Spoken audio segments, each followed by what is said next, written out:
আমি প্রতিজ্ঞা করছি। মা বলে তুমি আমাকে ডেকেছো, মায়ের অনুরোধ রাখো। বাধা দিও না মা, বাধা দিও না।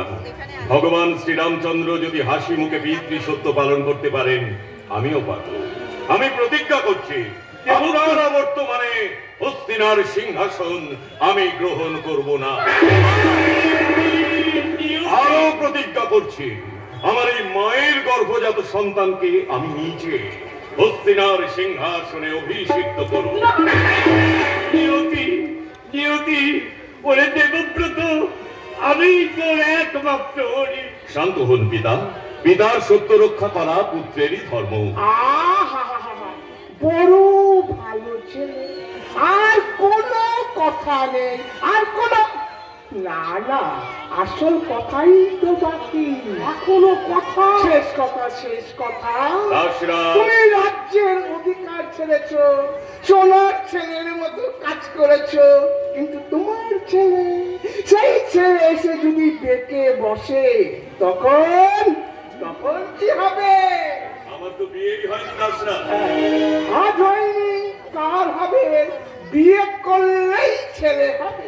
আর সেই ছেলে এসে যদি আমার নাতিকে সিংহাসন থেকে ঠেলে ঠেলে দাসরাজ,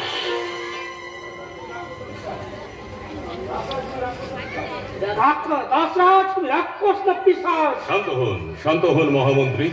দাসরাজকে তার কথা বলতে দিন। না বাবা, তোমাকে আর কোনো কথা বলার দরকার নেই। যুবরাজ দেবব্রতের উদারতার উপর আর দয়া করে তুমি অত্যাচার করো না বাবা। রাজকুমার শান্ত হও, দাতাল রূপী দাসরাজ। বিপন্ন করিও না দেবব্রতের মন। শূন্য চারিদিক, চারিদিকে নিশ্চির ধার।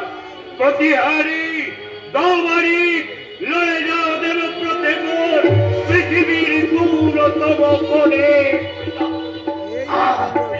রাজপ্রাসাদের বায়ু শ্বাসরোধ করিছে আমার পিতা, পিতা,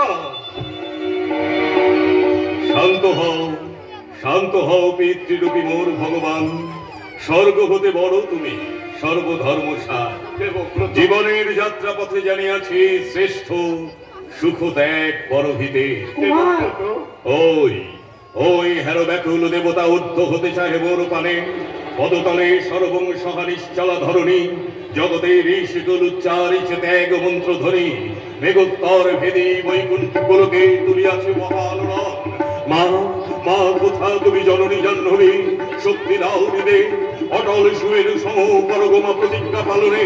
সাক্ষী থাক দেবতা নিকর, সাক্ষী থাক চন্দ্র সূর্য তারা, পিতৃ সত্য রক্ষা করে ঐহিকের সর্বসুখ দিন বিসর্জন। করিলাম ব্রহ্মচর্য সার, এই জীবনে ভার্যা কেহ হবে না আমার। আজই হতে পৃথিবীর সমস্ত রমণী আমার জন